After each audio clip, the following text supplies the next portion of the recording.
Hey, family. Nicoya here. And I want to try something different. Well, I'm trying this because I've had a lot of confirmation with this. So I'm going to step out on a limb and I'm going to call it Faithful Friday. Faithful, meaning that you're going to get full of faith. So if it's a little low, if it's dwindling, wherever your faith may be, let's fill it up. Let's fill it up, fill it up, fill it up, fill it up. So I'm so excited because God is just so faithful. Let me turn this notification off because you know how it can be. But I wanted to jump on here. I was going to do Facebook Live. I said, no, let me just share this in YouTube. And I'm excited just to encourage you all. Like, allow your faith to grow. Let your faith continue to grow. Tune out the distractions because listen here. If God showed it to you, that means he can do it. But that's when Christ talked to the people. He'd be like, so be it unto you according to your faith. Like, meaning if you believe in it and you're also willing to pair that up with work, it can come to pass. It can happen. So whatever those business ideas are, whatever those things, those courses that you need to do to, perfect whatever skills, whatever career, whatever things God is giving you to do, trust me, like, go full force and understand that it's going to be opposition. People won't understand. Like Noah. God called him to build this ark and nobody saw rain and they talked about him. They laughed. They thought he was a drunkard, all this type of stuff. But when it rained, then they understood it was real. It was real. So when God give it to you, everybody won't understand because he didn't give it to everybody. He gave it to you, boo. Understand that. Yeah, he gave it to you, boo. So just grasp a hold of it and trust him. And I thank him for this time. And then, another thing with faithless, let me tell you something. One of the secrets to our walk too, we have to constantly examine ourselves, be real with yourself where you're at. Because sometimes, God calls to do great things and then we're looking at our natural situation. We're like, okay, how am I supposed to do this? Continue to keep your hearts pure. Continue to remain humble. God resists the proud, but he gives grace to the humble. Like,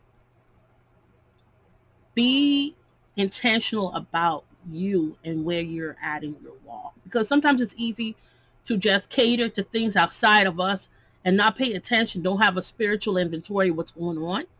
But I encourage you to grow. And even as you grow and understand, thanking God to be able to walk and embody the fruits of the Spirit, just faithfulness, goodness, gentleness, joy, kindness, love, peace, patience, and self-control.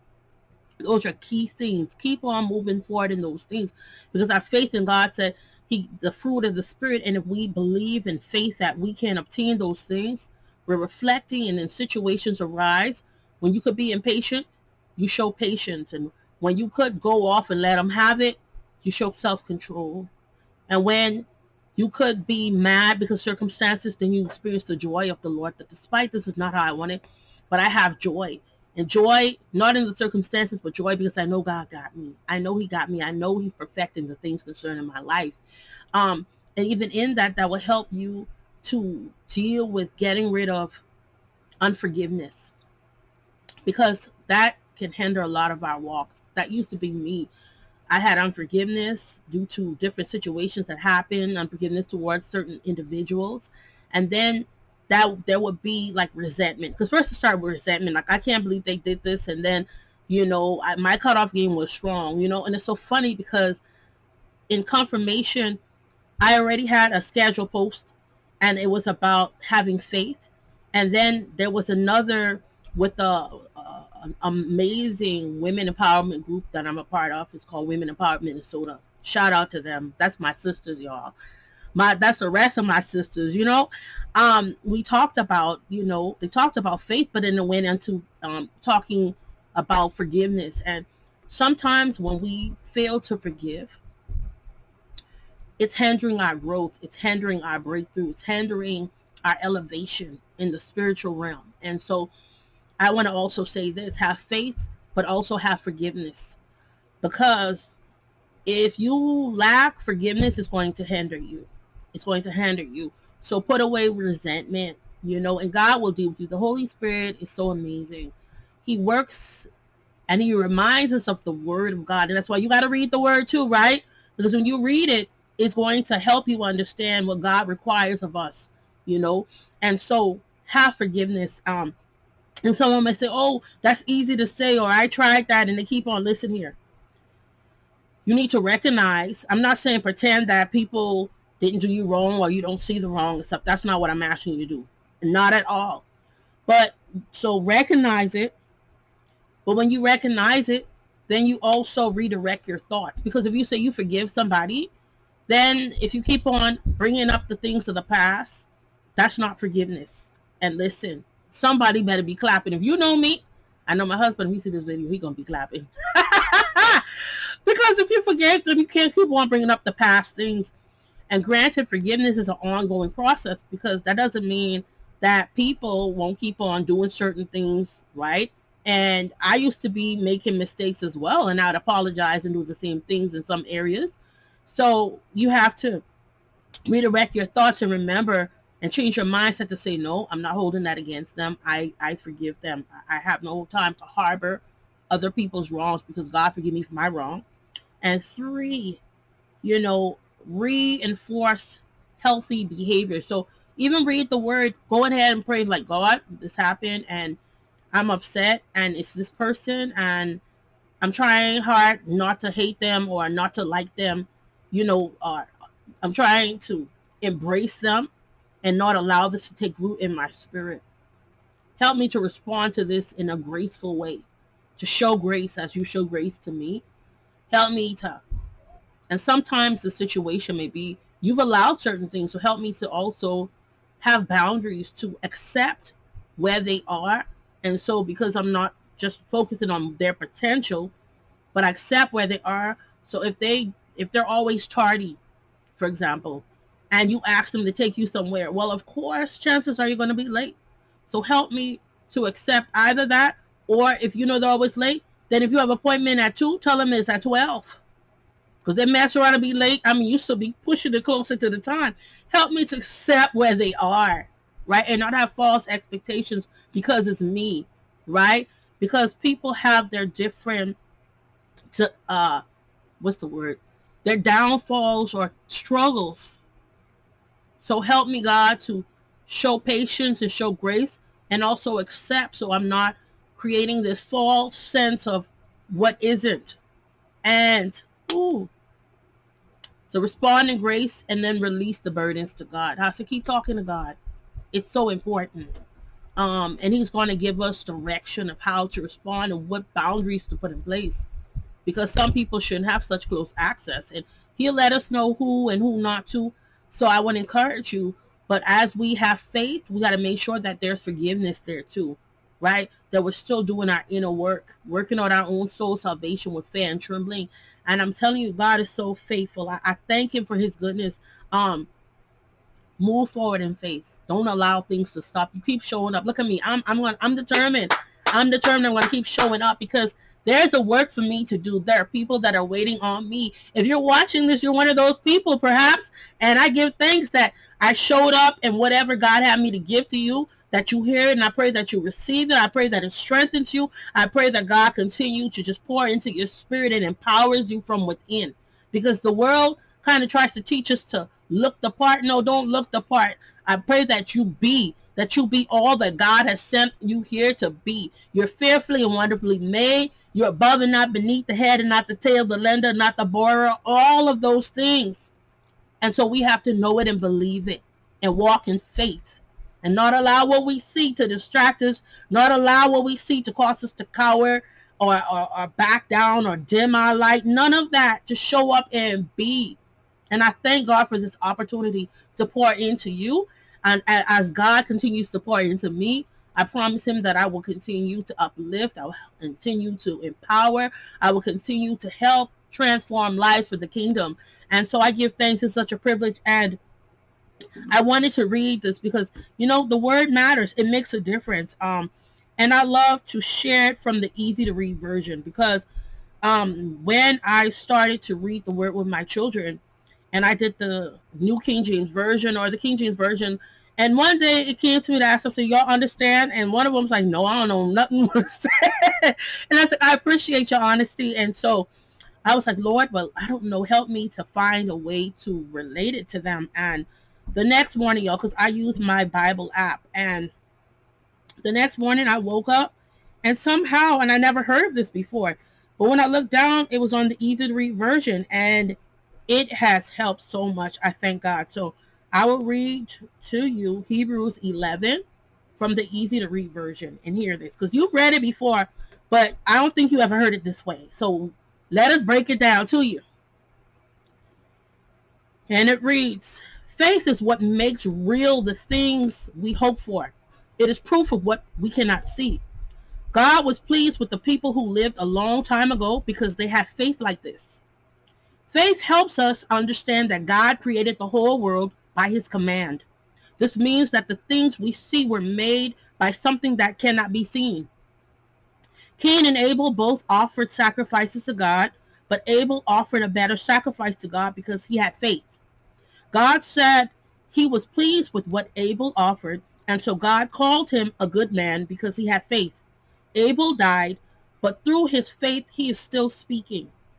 Enoch was carried away from this earth, so he never died. The scriptures tell us that before he was carried off, he was a man who pleased God. Later, no one knew where he was because God had taken Enoch to be with him. This all happened because he had faith. Without faith, no one can please God. Whoever comes to God must believe that he is real and that he rewards those who sincerely try to find him. Noah was warned by God about things that he could not yet see, but he had faith and respect for God, so he built a large boat to save his family. With his faith, Noah showed that the world was wrong, and he became one of those who are made right with God through faith. God called Abraham to travel to another place that he promised to give him. Abraham did not know where that other place was, but he obeyed God and started traveling because he had faith. Abraham lived in the country that God promised to give him. He lived there like a visitor who did not belong. He did this because he had faith. He lived in tents with Isaac and Jacob, who also received the same promise from God. Abraham was waiting for the city that has real foundations. He was waiting for the city that is planned and built by God. Sarah was not able to have children, and Abraham was too old, but he had faith in God, trusting him to do what he promised. And so God made them able to have children. Abraham was so old, he was almost dead. But from that one man came as many descendants as there are stars in the sky.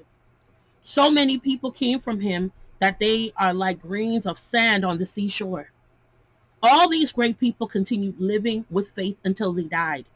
They did not get the things God promised his people, but they were happy just to see those promises coming far in the future. They accepted the fact that they were like visitors and strangers here on earth. When people accept something like that, they show they are waiting for a country that will be their own. If they were thinking about the country they had left, they could have gone back. But they were waiting for a better country, a heavenly country. So God is not ashamed to be called their God, and he has prepared a city for them. God tested Abraham's faith. God told him to offer Isaac as a sacrifice. Abraham obeyed because he had faith. He already had the promises from God, and God had already said to him, "It is through Isaac that your descendants will come." But Abraham was ready to offer his only son. He did this because he had faith. He believed that God could raise people from the dead. And really, when God stopped Abraham from killing Isaac, it was as if he had got him back from death. Isaac blessed the future of Jacob and Esau. He did that because he had faith. And Jacob also, because he had faith, blessed each one of Joseph's sons. He did this while he was dying, leaning on his rod and worshiping God. And when Joseph was almost dead, he spoke about the people of Israel leaving Egypt, and he told them what they should do with his body. He did this because he had faith. And the mother and father of Moses hid him for 3 months after he was born. They did this because they had faith. They saw that Moses was a beautiful baby, and they were not afraid to obey they were not afraid to disobey the king's order. Moses grew up and became a man. He refused to be called the son of Pharaoh's daughter. He chose not to enjoy the pleasures of sin that last such a short time. Instead, he chose to suffer with God's people. He did this because he had faith. He thought it was better to suffer for the Messiah than to have all the treasures of Egypt. He was waiting for the reward that God would give him. Moses left Egypt because he had faith. He was not afraid of the king's anger. He continued strong as if he could see the God no one can see. Moses prepared the Passover and spread the blood on the doorways of the people of Israel so that the angel of death would not kill their firstborn sons. Moses did this because he had faith. And God's people all walked through the Red Sea as if it were dry land. They were able to do this because they had faith. But when the Egyptians tried to follow them, they were drowned. And the walls of Jericho fell because of the faith of God's people. They marched around the walls for 7 days, and the walls fell. And Rahab, the prostitute, welcomed the Israelite spies like friends. And because of her faith, she was not killed with the ones who refused to obey. Do I need to give you more examples? I don't have enough time to tell you about Gideon, Barak, Samson, Jephthah, David, Samuel, and the prophets. All of them had great faith. And with that faith, they defeated kingdoms. They did what was right, and God helped them in the ways he promised. With their faith, some people closed the mouths of lions, and some were able to stop blazing fires. Others escaped from being killed with swords. Some who were weak were made strong. They became powerful in battle and defeated other armies. There were women who lost loved ones but got them back when they were raised from death. Others were tortured but refused to accept their freedom. They did this so that they could be raised from death to a better life. Some were laughed at and beaten. Others were tied up and put in prison. They were killed with stones. They were cut in half. They were killed with swords. The only clothes some of them had were sheepskins or goatskins. They were poor, persecuted, and treated badly by others. The world was not good enough for these great people. They had to wander in deserts and mountains, living in caves and holes in the ground. God was pleased with all of them because of their faith. But not one of them received God's great promise. God planned something better for us. He wanted to make us perfect. Of course, he wanted those great people to be made perfect too, but not before we could all enjoy that blessing together. Faith, people. Faith. Keep your faith. Don't allow circumstances or situations to cause you to back down, stop, bow down, whatever the case may be. Put your faith in God. God is faithful. I said it again. Put your faith in God. People will let you down. Sometimes intentionally, sometimes unintentionally. But our faith needs to be in the one that created us, the one that loves us unconditionally. And so I just encourage you today to be full of faith. Allow your faith to grow. The word, he said, faith the size of a mustard seed. If you ever saw a mustard seed, it's so tiny. And he's saying that it don't have to be big. You can start with it so tiny. But as we continue to move forward in this journey, I pray that it goes from a mustard seed to the size of a grape, to the size of an orange, to the size of a cantaloupe, to the size of a watermelon, to the size of a tire, that it keeps expanding, that God increases your faith. The more situations and you see his hand show up in your life, the ways that you see him protect you, that your faith is increased. I believe it, and I pray that for you, so you can go on and show up and speak to that mountain and speak to that giant. Let him know you ain't moving, you ain't backing down, you standing your ground, because God got you, God sent you, and he's covering you. I love you all, and I hope this message really uplifted your spirit and added some more faith to your walk.